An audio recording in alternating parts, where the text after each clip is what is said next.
Hello, my name's Christian Lee, here for Earham Digital, and we're here with Kennedy. Kennedy. How you doing on this lovely day? I'm good. A little sweaty, but I'm good. Yeah, you've been walking a lot. I mean, you said you were basically climbing the stair climber to get here. Basically. Yeah, I took the bus, and the bus dropped me off. It was like a 20-minute walk from the bus stop. So I Really? went up a hill. Yeah, and it had me go up this hill and then down this hill. I swear it's like the biggest hill in this neighborhood. There's nowhere closer, really. No. Yeah, Silver Lake is like that, I guess. How often do you go to the Silver Lake Reservoir? Not very often. I used to go a lot, like, in the beginning of the summer, but not very often lately. I don't go outside as much. You're busy grounding, huh? Yeah, music, and then I have, like, 2 jobs. Mm-hmm. So I mean, as an independent artist, that's just the struggle. That's what you have to do. Yeah, it is. As It an is what you indie have to artist, do. But it is what it is. I'm happy. Life's good. Life is good right now. And, you said this off camera, but we're going to say it now. Happy belated birthday. Thank you. Virgo season is over. Libra season it is. It is Libra season. But we are here because you are a musician. And this is like your second interview ever, but your first like on-camera interview. Yeah. Yeah.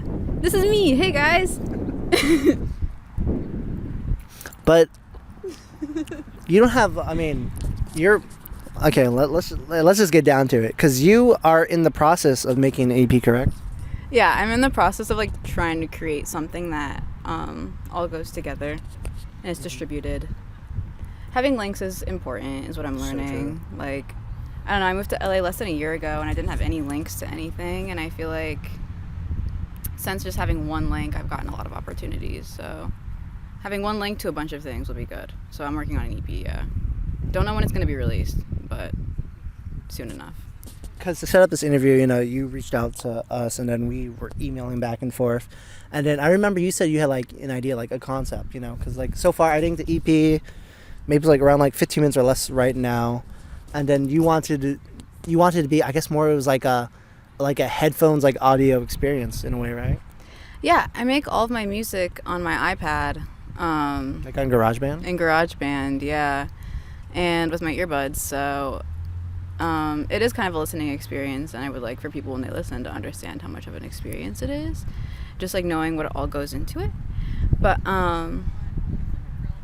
yeah, it is kind of like a listening experience. I would like to have better equipment eventually. Like, That it's would not be that nice. like I don't want this to be my reality, but it is, and it's okay. Like, I'm happy with it. Like, I know how to make music in this way, and I became really like good at it. So yeah, I would like to have one like professional art piece with this, but after that I want to graduate that, and like I just got another job, so I'm gonna like save up and get better equipment and like become more professional in those ways. That's how it is. But you should, because you're self-produced, you self-write. Pretty much everything is DIY, just you, huh? Everything is DIY. My friend Fred, he makes really sick beats.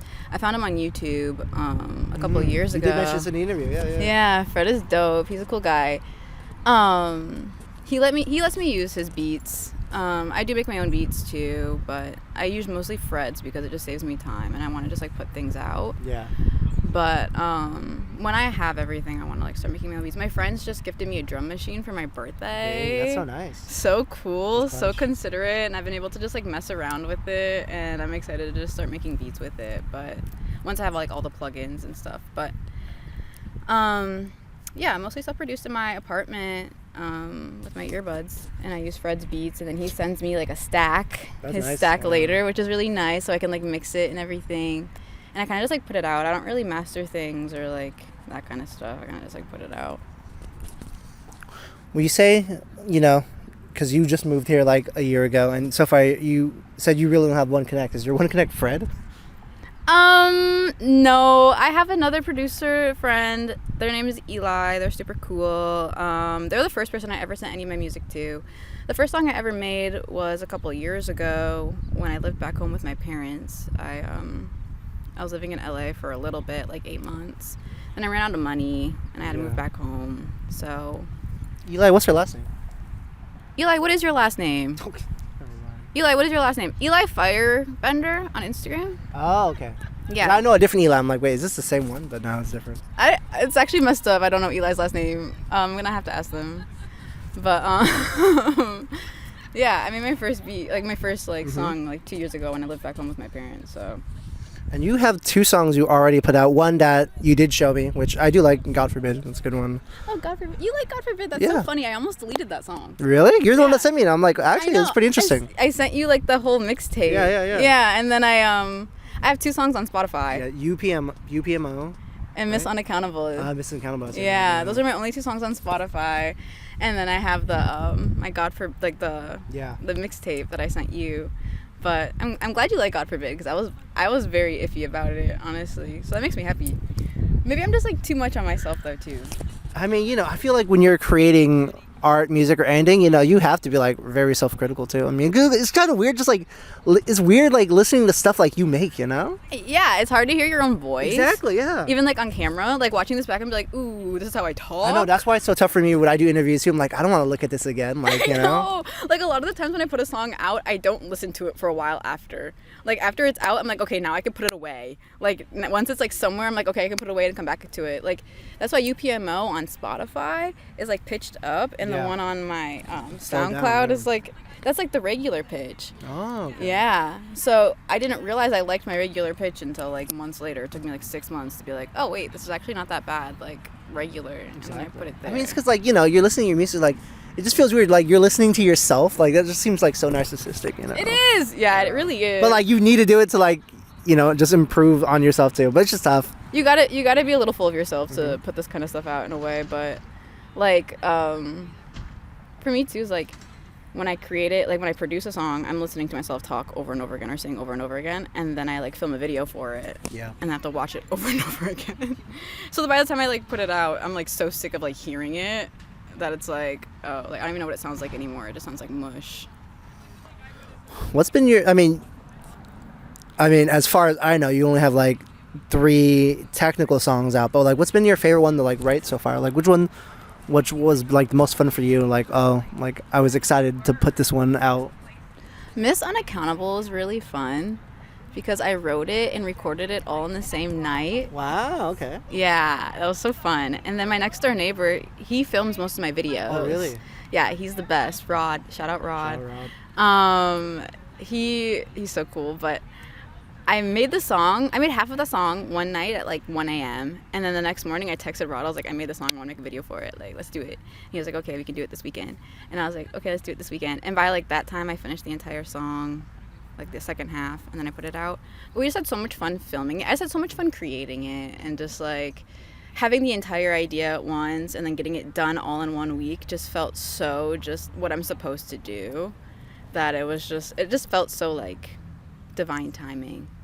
And I love it because it's just like hold me unaccountable for everything. Like it sounds like you have like so really cool neighbors. I have great neighbors. My neighbors down the hall, Saskia and Lucy, have become really close friends of mine, and we have dinner nights. Like, dude, that's so it's nice. so lovely. And then Rod is my next door neighbor, and he's super cool. And we hang out and like play video games, and he's a filmer, so he's always editing and like doing really cool stuff that I love to hear about, and we can learn from each other, which is really cool. And Saskia, she's a photographer. She's like in school for journalism, and Lucy, she works in film, so it's cool. That is cool. Wow. It feels like a TV show, honestly. Honestly, yeah. Like we all hang out like almost every day. It feels like perfect. It's like having family there. That's so nice, because I feel like nowadays too, like we're going on a tangent right now, but it's fine. But like, like people aren't really close with their neighbors anymore. Like some don't even know their names or anything. So it's really cool when people like actually hang out or like interact with them. Yeah, it's so sad. We should know our neighbors, especially now. Especially now. But yeah, we made a whole neighbor group chat. Because one time this guy broke into our building. Oh.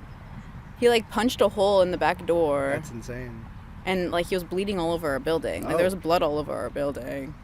And yeah, so we made like a big neighbor group chat. Yeah. So now we all know each other. Well, blessing in disguise, I guess. Yeah, I guess so, huh? But you talked about, you've been making music for a few years now. Like what? I think I know that, you were like in like what plays, musicals, like as a kid, right? Yeah. Yeah, and then you did, I don't know, like theater, dance, choir. Yeah. Like you did all that. Yeah, I did. But like what like inspired you to like just be like really into music? What made you love it? Was there any artist, or was was there like a parent, or like what? What made me want to like take it serious? Yes. Okay. Okay. I think this is what I've always wanted to do as a kid, which is like most artists. But Do you remember like what was like the spark? the spark to take it serious? Last summer, I was still living in Hawaii, and this bug is crazy. What is it? No. All right, it's going. That's crazy. That's a huge ass bug. They don't bite. I know that. They don't bite, but they're just kind of freaky. You don't like it when something like's flying to you. And they're like big like that. I know, it's crazy. They like resemble a roach. I think that's what it is. Yeah. Is it like a cicada or something? I don't know. I don't know what it's called. I don't know, but they make a noise. They're too. kind of pretty though. They are. Anyways. What inspired me was let me think. Because I was working a corporate job for a long time, and I like was making good money, and now I don't make any money because of Life music. of an artist, yep. But I think I just know my purpose. I think it's like my purpose, and I started to recognize that maybe like last summer, and that's why I moved to LA in the first place, because I wanted to like pursue my purpose. It was just like a calling, and I feel like I felt like a blessing in a way of like knowing, like I know my purpose. I feel like a lot of people, like they could be like 40 and they're still working like their really successful job, but they feel so like out of purpose. I know, just no fun. And yeah, so I think it's just, I feel like especially in like today's like political state and everything, just like being able to, just knowing my purpose and pursuing it. And that's what really got me to do it. It's just like, okay, this has to be my purpose. I must pursue it. There's nothing else for me. So that's, I guess, what. Are you talking about your corporate job? Was that the one you had in Hawaii? Yeah, I worked like a. It was like something, kind of like what, like ocean life conservation or something like that.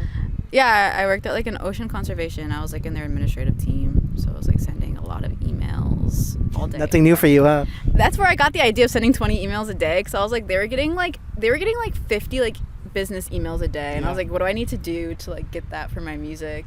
So I'm like sending 20 emails a day. You got down to automated too, or what? No, that's a good idea. Wait, that's I should crazy. do that. You should do Wait. that. Yeah. You should schedule your emails. I should schedule my emails. Wait, you're onto something. Okay, I'm gonna do that. But like, what artists like? Because I know you're from Minnesota. I assume maybe Prince was like a big one for you. But like, any other artists, or maybe Prince wasn't even one. But like, what artists like inspires your music, or like you were a big fan of like growing up, or even now? Growing up, honestly, I was a huge Chance the Rapper fan. Yeah. Isn't that crazy? Yeah, it's funny. It's funny. Like, Did you listen to his new album? 10 Day. 10 Day and Acid Rap. 10 Day and Acid Rap were like the best. And then that's where I discovered No Name. No Name's so cool. Her voice is so milky and just But I didn't listen to his new album. Is it good? I heard it's good, but like I feel like just like you and me and like a lot of people, it's just like it's kind of like he just kind of ruined it. Like it's hard to bounce back from that, you know? It's sad. He could put out something good, but just like no one really wants to listen to it anymore. His coloring book album was even good. His coloring book was good too. Like Sunday Candy really eats. Yes. Like It's just Big Day just left such a bad taste in everyone's mouth. Yeah, it's unfortunate for him. I saw him live like 3 times. I met him once. Really? I was a huge fan of him. I mean, I heard he's chill. Yeah, he's cool. I don't know him very much, but I met him that one time when I was like 16, so that's cool. But I like No Name's like style. Yeah. The way she talks in rhythm is really beautiful, and that kind of inspired me in a way to like make music, because it's like, oh, I don't need to know how to be a singer per se. I can really speak things and like let my voice be the tone. So, and then like stretching from that and like gaining from that and everything. But yeah, inspirations like No Name. I don't know. I honestly spend so much time making my own music that I don't listen to a lot of people, which is really bad. I like a lot of like old school like 90s R&B, like 2000s R&B, like Ashanti and like Akon. They're really cool. I love Ashanti. Her voice is beautiful. Yeah, it's really good. But What's love got to do? Yeah. Okay. That's such a good song. What's love? It could be about us. It could be about trust. Yes. Hey, that's such a good song too. Anyways, but That's a good song. I'm glad you told me that. And you know, as a as a thank you for doing your first on-camera interview with us, we do have some gifts for you. No. Yeah. Actually? Yeah, we do. Why? I was gonna. Oh, you have a tote bag. You're good. Why? Why? Why not? Oh, so nice. First one. I don't even know what you have, but it's still, the thought counts. No, it's so kind. Where is this? Thank God we're gonna cut this part out. Where I'm searching through. Believe it or not, I am going to a show later today, and I'm just chilling, hanging out with friends and everything. If you want to do anything, we can. But first one, you did talk about 90s R&B in 2000. Stop! Here's Aaliyah. Oh my God. Wait, this is so cool. So, the ultimate Aaliyah. Are you kidding me? Wait, why do you do this? Why do you do this? I don't know why I do this. This is so nice. I know, Do right? you understand Thank how you. kind this is? And then a last I'm one. amazed, actually. Last one, I mean, you're from Minnesota. I feel like I had to give you this, but it is like a little Prince, 1999. Oh, that's so cool. That's the year I was born. Yeah, crazy, Yeah, huh? that's the year I was born. Oh, that's really cool. That's so kind. Thank you so much. You're welcome. I appreciate this. Why do you do that? That's so I feel like sweet. we're friends now. It would be nice to give you gifts, and it was your birthday, so a little belated birthday gift. I'm gonna cry. That's so sweet. What the heck? I'm gonna call my mom later and tell her all about this. She's gonna love this. She's gonna That's be like, cool. oh my- she's gonna look at your Instagram. She's probably gonna like some of your posts. I hope I have to tell so. my mom. I have to tell my mom not to like people's posts that I work with. Not gonna lie, cause she'd be active. One time she found one of the people I was dating and she was like liking his post, and then he texted me. He was like, "How's Tina?" I was like, "What? What do you mean?" That's crazy. But I know, Amazing. Thank you. You're welcome. I feel like we know each other more, so like, let me ask you some questions that might be just to get to know you a little bit more too. Ask me anything. I'm an open book. Because you make music, but I'm sure like you model or like act a little bit too. Because I did see you were in an illenium music video, right? I was. Yeah, you did see that. Yeah, Okay, yeah. that was in like 2023, I Uh-huh. think. That was like my first big thing I did when I lived in LA the first time. Yeah, that was really cool. How did that happen? I applied via Backstage. Yeah, that place, Backstage got me a lot of gigs. I got a PayPal campaign. I did a few, like 3 T-Mobile campaigns. Some like clothing brand stuff. But yeah, I do like acting and modeling and stuff for money. I haven't been doing it as much lately. I haven't been applying. Because you got 2 jobs. Yeah, it's kind of hard. Kind of hard to balance it. Mm-hmm. I'm still trying to figure it out. Yeah. And it's kind of weird, like, working for other people and just, like, knowing you have, like, your own thing going on. And you're like, yeah, it's like, oh, like, is this what I'm going to present? Like, is this what I'm going to present myself as? Like, people are going to see this later. And, like, if I ever pop off, it's like, oh, people are going to find this. Because I'm in some embarrassing stuff. I won't lie, there's some stuff I'm, like, not proud of. I'm like, I hope this never sees the light of day. But, yeah. Maybe we'll have that for the next interview, but we'll save that for that one. But there is one thing I do want to ask you, though, because, like, I didn't have a gift about this one, but, like, I think this is a really cool story. Tell me about the time you won Justin Bieber tickets. How do you find that? That's funny. Crazy, huh? You're insane. Okay, I was a huge Justin Bieber fan. In, like, 2008, 2009, my friends and I had a fan club. My whole wall was Justin Bieber. I'm like imagining it right now. I'm like it's all there. But me and my friends, like every week or every day, we would like get together and try to call our local radio station and try to win Justin Bieber tickets. And I never won any. And the day of the concert, I still didn't win any. So my mom, like, I was depressed in bed. Like, I was like so sad. Like, I was actually like, I wasn't leaving my bed. I knew I was gonna win those tickets. Like, I was so sad. And my mom's like, you know what? They're having a contest. Like, the radio station's having a contest. Do you want to go? And I was like, okay, let's go. Like, let's go. Like, yeah. And then I end up winning tickets, right? And my mom. Both of We you? both won a set crazy. of tickets. So we sold the other set of tickets. People were mad too. Like, there was a bunch of people trying to win these tickets. Yeah. And they're like, only one per household. Like, people were yelling that. But the radio station's like, no, we're going to be fair and square. And, like, I give mean, you yeah, and your guys mom. won. Yeah. Yeah, it was so funny. So, yeah, we both won tickets. And we sold the other pair. And we went out to dinner, and I got, like, a concert tee, and it was the best thing ever. I love Justin. I still love Justin. He's cool. Did you like his new stuff? I did. I didn't listen to Swag 2, but I didn't listen to Swag 2, but Swag 1 I do like. Swag 1 was good. But also because it has a big like Dijon like influence, and I just love Dijon too. Dijon's cool. I honestly like where Justin Bieber is at in life. I respect it. So it's like cool to see him grow, and like knowing I was in love with him when I was like 8, and like, you know, my alternate reality was like that was my husband, you know. So it's good to see that. In alternate reality, you were Hailey Bieber. Yeah, exactly. So it's good to see that he's doing good. My husband in my other reality is doing good and making good beats and like stuff. Good for him. Happy for him. But thank you for taking time to interview. It's been a lot of fun. Thank you for having me. It means a lot. Thank you for responding to my email. Thanks for following through. I know it's tough and everybody's busy. Life is hard. So it means a lot. Thank you. Of course. But before we turn off the camera, this interview is all about you. Is there anything else you'd like to say? Anything else you'd like to plug? The rest of the time is all you. Listen to my music. I swear it's worth it. It's hard when you're like small. I don't have like a large following. People aren't gonna like think anything at first, but I swear my music's good. If you don't have to like it, but give it a try. And if you don't like it, then you can decide not to. But Kennedy on Spotify. Kennedy on Spotify. There's actually another girl named Kennedy, and Loki. There's what is it called? Like Deezer? Is that the streaming? So when you look up Kennedy on Deezer, like my music comes up under her, which is kind of frustrating, but it is what it is. Kennedy, Kennedi. And I'm on Spotify, I'm on iTunes, I'm on everything. So I'll have more stuff coming out too. Still new, so yeah. All right, that's a wrap.